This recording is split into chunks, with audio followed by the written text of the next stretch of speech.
అభినవ్, అభినవ్, పారిపో, లేకుంటే వీళ్ళు నిన్ను కూడా చంపేస్తారు అంటూ భరించలేని నొప్పితో విలవిల్లాడుతున్న సంజయ్ తన 5 ఏళ్ల కొడుకు అభినవ్ని కాపాడ్డానికి ప్రయత్నం చేస్తున్నాడు.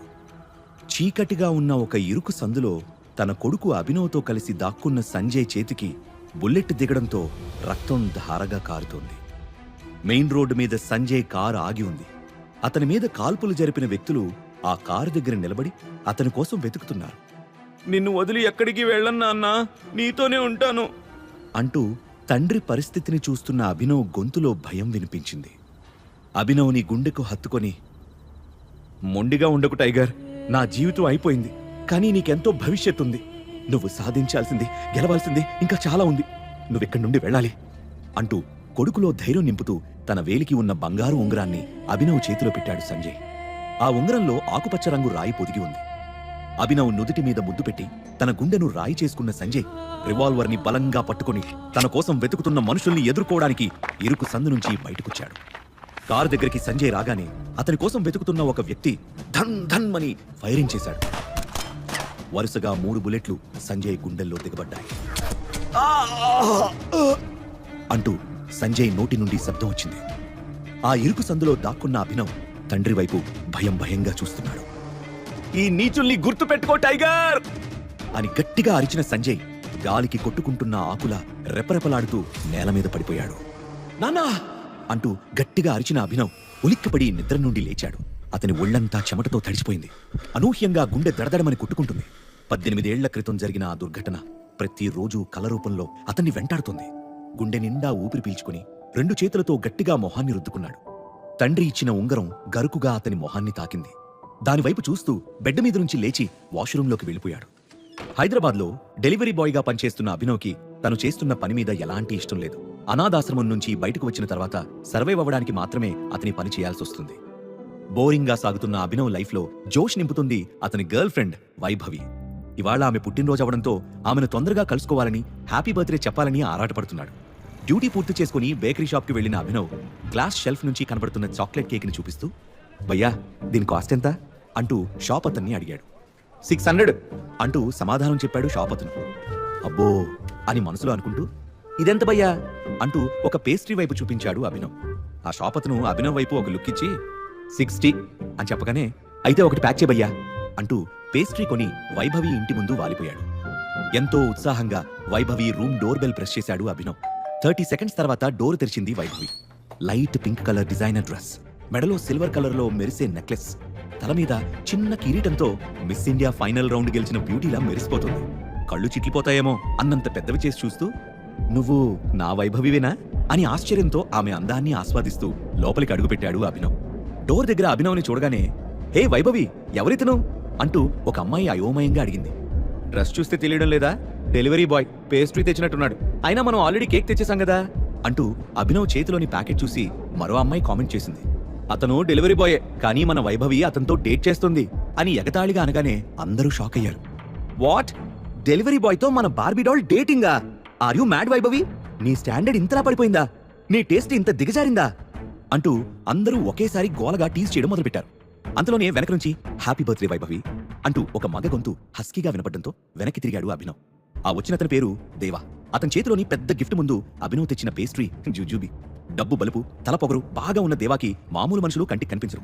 వైభవిని వలలో వేసుకోవడానికి దేవా ఎప్పుడూ ఏదో ఒక ట్రైల్ వేస్తూనే ఉండేవాడు. అందుకే అభినవ్కి దేవా అంటే చిరాకు. హ్యాపీ బర్త్డే డార్లింగ్ అంటూ గిఫ్ట్ ఇచ్చి వైభవిని గట్టిగా హగ్ చేసుకున్నాడు దేవా. మెరిసే కళ్ళతో థ్యాంక్ యూ దేవా అని చెబుతూ మురిసిపోయింది వైభవి. ఆ సీన్ చూడగానే అభినవ్ రక్తం మరిగిపోయింది. అతను రియాక్ట్ అయ్యేలోపు దేవా చేతిని గట్టిగా పట్టుకున్న వైభవి గెస్ట్ల వైపు చూస్తూ, మై డియర్ ఫ్రెండ్స్, నా స్టాండర్డ్స్ గురించి మీరంతా కామెంట్ చేశారు కదా, ఇప్పుడు చూడండి అని ఒకంత పొగరుగా అంది. ఆమె ఏం చేస్తుందా అని అందరూ అనుకుంటూ ఉండగా వైభవి స్టైల్ గా అభినవ్ వైపు తిరిగి, I'm breaking up with you my dear delivery boy అని ఏమాత్రం సంకోచించకుండా చెప్పింది. ఆ మాట అభినవ్ గుండెకు పెద్ద జక్కివ్వడంతో, హే బ్రేకప్ ఏంటి అని అరిచాడు. దేవా మధ్యలో కల్పించుకొని అభినవ్ వైపు చిరాగ్గా చూస్తూ, నీతో ఉంటూ పేస్ట్రీలు సమోసాలు తింటూ బతకాల్సిన కర్మ నా వైభవికి లేదు. నౌ షీజ్ మైండ్ అంటూ వైభవి బుగ్గ మీద కిస్ చేశాడు. వైభవి సిగ్గుపడుతూ అతని మాటలతో ఏకీభవించింది.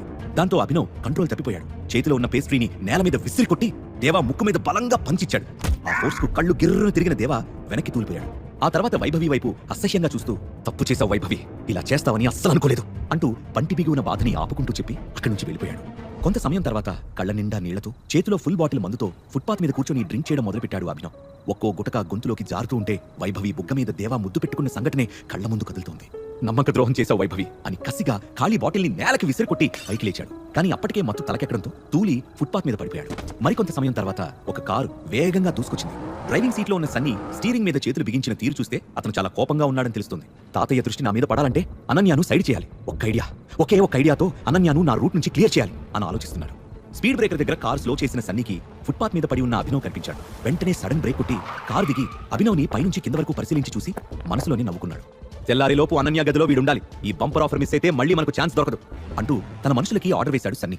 సన్నీ ఉద్దేశం వాళ్ళకి అర్థం కాకపోయినా అభినవ్ని లాక్కెళ్లి కారులో పడేశారు. కారు డబుల్ స్పీడ్ లో వెళ్లి ఒక పెద్ద హోటల్ ముందు ఆగింది. వీడి ప్యాంట్ తీసేసి అండర్వేర్ తో రూమ్ నెంబర్ 409 లో బెడ్ మీద పడుకోబెట్టండి అని తన మనుషులతో చెప్పాడు సన్నీ. అతను చెప్పినట్లే అభినవ్ని 409 రూమ్ కి తీసుకెళ్లి అప్పటికే అక్కడ నిద్రపోతున్న సన్నీ చెల్లెలు అనన్య పక్కన పడుకోబెట్టి డోర్ క్లోజ్ చేసి వెళ్లిపోయారు. నెక్స్ట్ డే మార్నింగ్ మంచి నిద్రలో ఉన్న అభినవ్ పక్కకి తిరిగినప్పుడు అతని చేతికి మెత్తని మరో చెయ్యి చల్లగా తాకింది. నరాలకు జలదరింపు తగిలినట్టు అనిపించడంతో ఉలిక్కిపడి లేచి చూశాడు. బ్రౌన్ కలర్ దుప్పటిని గుండెల వరకు కప్పుకుని వెచ్చగా నిద్రపోతున్న అనన్యను చూసి షాక్ అయ్యాడు. అప్పుడే నిద్రలేచిన అనన్య తనతో పాటు బెడ్ మీద ఎవరో అపరిచితుడు ఉండడంతో ఒక్క క్షణం బ్లాంక్ అయిపోయింది. నెక్స్ట్ సెకండ్ అభినవ్ చెంప పగిలేలా ఒక్కటి పీకి, ఎవడా నువ్వు, నా బెడ్ మీద ఏం చేస్తున్నావు, నీ ఒంటి మీద బట్టలు కూడా లేవేంటి అని గట్టిగా అరిచింది. అయోమయంగా ఉన్న అభినవ్ అది నేను అంటూ ఏదో చెప్పబోయాడు. ఇంతలో తడేల్మంటూ తలుపులు తోసుకుని ఇద్దరు అసిస్టెంట్స్ తో కలిసి ఆ రూమ్ లోకి వచ్చిన సన్నీ అనన్య వైపు అసహ్యంగా చూస్తూ, నీదొక చీప్ క్యారెక్టర్ అని మళ్ళీ ప్రూవ్ చేసుకున్నావు. ఈసారి ఏకంగా ఎవరినో బెడ్రూమ్ లోకి తీసుకొచ్చావా అని గట్టిగా అరిచాడు. అసలు ఇతను ఎవరో నా రూమ్ లోకి ఎలా వచ్చాడో నాకు తెలియదన్నయ్యా అని కన్నీళ్లతో చెప్పింది అనన్య. నర్మయ్, నీ క్యారెక్టర్ బ్యాడ్ అని తాతయ్యకు ఎన్నిసార్లు చెప్పినా నా మనవరాలు బంగారం అని నిన్ను సమర్థించేవాడు. ఇప్పుడు ఆ బంగారం ఎలా భ్రష్టు పట్టిందో స్వయంగా ఆయనే చూస్తాడు అన్నాడు సన్నీ. అక్కడ ఏం జరుగుతుందో అర్థం కాని అభినవ్ నాకు ఈమెవరో తెలియదు, అసలు నేను ఇక్కడికి అంటూ ఉండగానే హ్యాండ్ స్టిక్ టక్ టక్ మని మోగిస్తూ ఆ గదిలోకి అడుగుపెట్టాడు అనన్య తాతయ్య Chandrashekhar. Gold frame specs, neat గా ఐరన్ చేసిన షేర్వాణి, పొడుగ్గా పెరిగిన తెల్లటి గడ్డంతో ఉన్న అతన్ని చూస్తే చాలా రిచ్ పర్సన్ అని తెలుస్తోంది. అతను మంచి బిజినెస్ మ్యాన్ మాత్రమే కాదు, సంప్రదాయాన్ని విలువల్ని గౌరవించే మనిషి కూడా. నువ్వు ఇలా చేస్తావని అసలు అనుకోలేదు అనన్య అని కోపంగా అన్నాడు.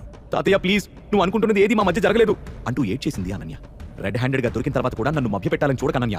మన వంశం కట్టుబాట్లు ఎంత కఠినంగా ఉంటాయో తెలిసి కూడా నువ్వు వాటిని అతిక్రమించావు, మన కుటుంబ పరువుని రోడ్డుకి లాగేస్తున్నావు అని కఠినంగా అన్నాడు చంద్రశేఖర్. ఆయన ఏం చెప్పబోతున్నాడో అర్థమైన అనన్య గుండె వణికిపోయింది. అభినవ్ వైపు తీక్షణంగా చూస్తూ, నువ్వెవరో నాకు అనవసరం, ఇప్పుడు ఇది నాకు పరువు సమస్య. నా మనవరాలతో ఒక రాత్రి గడిపినందుకు ఈ రోజు నుండి నువ్వే ఆమె భర్తవు అని ప్రకటించాడు చంద్రశేఖర్. అభినవ్కి నెత్తి మీద బాంబు పడినట్లు అనిపించింది.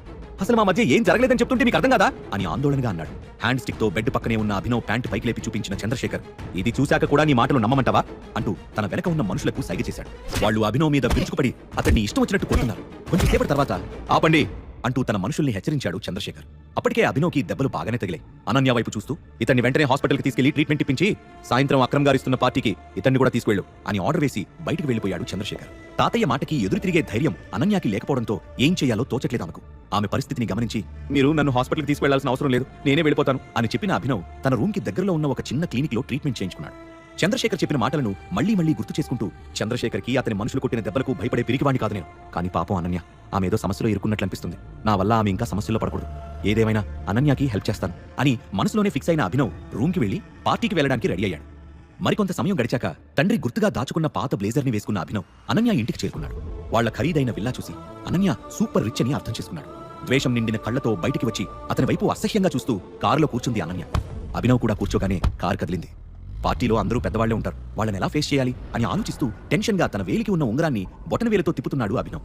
అక్రమ్ బంగ్లా ముందు కారు ఆగగానే, will you please remove the ring, చూడ్డానికి దరిద్రంగా ఉంది, పార్టీలో నా పరువు తీకు అని చిరాగ్గా అరిచింది అనన్య.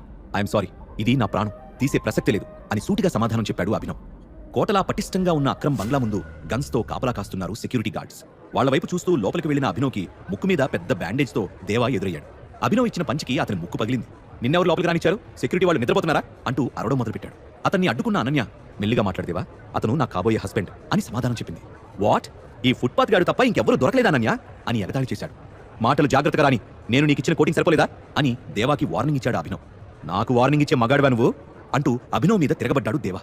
అంతలోనే ఈ గొడవని గమనించి, ఏం జరుగుతుంది ఇక్కడ అంటూ అక్కడికి వచ్చాడు పార్టీ హోస్ట్ చేస్తున్న 45 ఏళ్ల పైబడిన అక్రమ్. ఈ పనికిమాలిన విధవా పార్టీలోకి ఎంటర్ అయ్యాడు అక్రమ్ సార్ అని దేవా చెప్పగానే అభినవ్ వైపు అదోలా చూసి అక్రమ్, హూ ఆర్ యూ అని ప్రశ్నించాడు. హీఈస్ మై ఫియాన్సే అని కొంచెం ఇబ్బంది పడుతూ చెప్పింది అనన్య. ఆమె వైపు అనుమానంగా చూసిన అక్రమ్ మళ్లీ అభినవ్ వైపు తిరిగి, నిన్ను పార్టీకి ఇన్వైట్ చేయలేదు, మర్యాదగా వెళ్ళిపో, లేకపోతే పోలీసులు పిలవాల్సి ఉంటుంది అని బెదిరించాడు. అనన్య మొహం అవమానంతో నల్లగా అయిపోయింది. అభినవ్ ఒక్క మాట కూడా మాట్లాడకుండా బయటకు నడవడం మొదలుపెట్టాడు. లెట్స్ ఎంజాయ్ ద పార్టీ అంటూ వెనక్కి తిరిగిన అక్రమ్ వెళ్లిపోతున్న అభినవ్ చేతి వైపు చూశాడు. అతని హార్ట్ బీట్ ఒక్క క్షణం మిస్ అయింది. హే యూ స్టాప్ దేర్ అంటూ గట్టిగా అరుస్తూ అభినవ్ వైపు పరిగెత్తాడు. అభినవ్ చేతికి ఉన్న ఉంగరాన్ని దగ్గరగా చూసిన అక్రమ్ మొహంలో ఫీలింగ్స్ మారిపోయాయి. ఆ వెంటనే నీతో 2 నిమిషాలు ఒంటరిగా మాట్లాడాలి అని రిక్వెస్ట్ చేశాడు. నాతోనా అని ఆశ్చర్యంగా అడిగాడు అభినవ్. ఎస్ నీతోనే ప్లీజ్ అంటూ అభినవ్ చేయి పట్టుకుని లోపలికి తీసుకుని వెళ్ళాడు అక్రమ్. అక్రమ్ బిహేవియర్ సడన్ గా మారిపోవడం చూసి అనన్య, దేవా అలాగే అప్పుడే అక్కడికి వచ్చిన సన్నీతో పాటు అక్కడున్న వాళ్ళంతా నోళ్లు వెళ్ళబెట్టారు. అభినవ్ ని తన పర్సనల్ రూమ్ లోకి తీసుకెళ్లి డోర్ క్లోజ్ చేసిన అక్రమ్ నీ ఉంగరాన్ని ఒక్కసారి చూడాలి అని రిక్వెస్టింగ్ గా అడగడంతో అభినవ్ దాన్ని తీసి అక్రమ్ చేతికిచ్చాడు. ఆత్రంగా అటు ఇటు తిప్పి ఉంగరాన్ని టెస్ట్ చేసిన అక్రమ్కి లోపల వైపు టీ అనే ఆల్ఫబెట్ కనిపించింది. అక్రమ్ గుండె వేగంగా కొట్టుకోవడం మొదలైంది. ఎమోషనల్ అయిపోతూ అభినవ్ కాళ్ళ మీద పడిపోయి టైగర్ అని పిలిచాడు. ఆ మాట విని అభినవ్ స్టన్ అయ్యాడు. అభినవ్ ఏదో చెప్పేలోపే నువ్వే మా టైగర్ అని అస్సలు ఊహించలేదు అంటూ అభినవ్ చేతుల్ని గట్టిగా పట్టుకున్నాడు అక్రమ్. టైగరా నేనా అని అనుమానంగా అడిగాడు అభినవ్. ఎస్ నువ్వే మా టైగర్. గత 18 ఏళ్లుగా నీకోసం నేను వెతుకుతున్నాను. మీ నాన్న సంజయ్ ఘట్టమనేని, నేను ఇంకా రాణా అగ్నిహోత్రి కలిసి నిర్మించిన 1000 కోట్ల విలువైన వ్యాపార సామ్రాజ్యానికి ఏకైక వారసుడివి నువ్వే అంటూ గోడకు వేలాడుతున్న ఒక ఫోటో వైపు చూపించాడు అక్రమ్. అందులో సంజయ్, అక్రమ్లతో పాటు రాణా కూడా ఉన్నాడు. రాణాని చూడగానే అభినవ్ షాక్ అయ్యాడు. 18 ఏళ్లుగా తనకు ప్రతిరోజు వస్తున్న పీడకలకు కారణం అతనే. తన తండ్రి సంజయ్ని చంపిన హంతకుడు రాణాయే. అభినవ్ కళ్ళు ఎర్రగా మారే. మేము ముగ్గురం కలిసి ది మాఫియా కింగ్ అనే ఒక కంపెనీని స్థాపించాం. మా కంపెనీ పేరు చెప్తే పెద్ద పెద్ద పొలిటీషియన్స్, సెలబ్రిటీలు, టాప్ బిజినెస్ మ్యాన్లు కూడా గజగజా ఉనికిపోయేవారు. కానీ మీ నాన్న చనిపోయాక పరిస్థితి మారిపోయింది. శత్రువులు తల ఎగరేయడం మొదలుపెట్టారు. కొంతమంది మమ్మల్ని ఎదిరించి నిలబడ్డారు. వాళ్లలో అతి ముఖ్యమైన వాడు మాకు పెద్ద శత్రువు ఇక్బాల్. నిన్ను చంపి మాఫియా కింగ్ కంపెనీని తుడిచిపెట్టాలని నీకోసం తెగ వెతుకుతున్నాడు. ప్రస్తుతం రాణా కొడుకు మనోజ్ కంపెనీ వ్యవహారాలు డీల్ చేస్తున్నాడు. ఇక నుంచి కంపెనీ బాధ్యతలు నువ్వే చూసుకోవాలి అని ఎంతో ఆనందంతో చెప్పాడు అక్రమ్. అతని మాటలకి అభినవ్లో ఉద్వేగం పొంగింది. గంట క్రితం వరకు అతని జేబులో 1000 రూపాయలు కూడా లేవు. కానీ ఇప్పుడు 1000 కోట్ల విలువైన కంపెనీకి అతను ఓనర్. సొంత స్నేహితుడే సంజయ్ని చంపడానికి కారణమేంటి? అభినవ్ తన తండ్రి చావుకు ప్రతీకారం తీర్చుకుంటాడా? ఒక డెలివరీ బాయ్ గా సింపుల్ లైఫ్ లీడ్ చేసిన అభినవ్ మాఫియా కింగ్ లాంటి భారీ కంపెనీని నడిపించగలడా? చంద్రశేఖర్ మాటకు తలొక్కి అనన్యని అభినవ్ పెళ్లి చేసుకుంటాడు.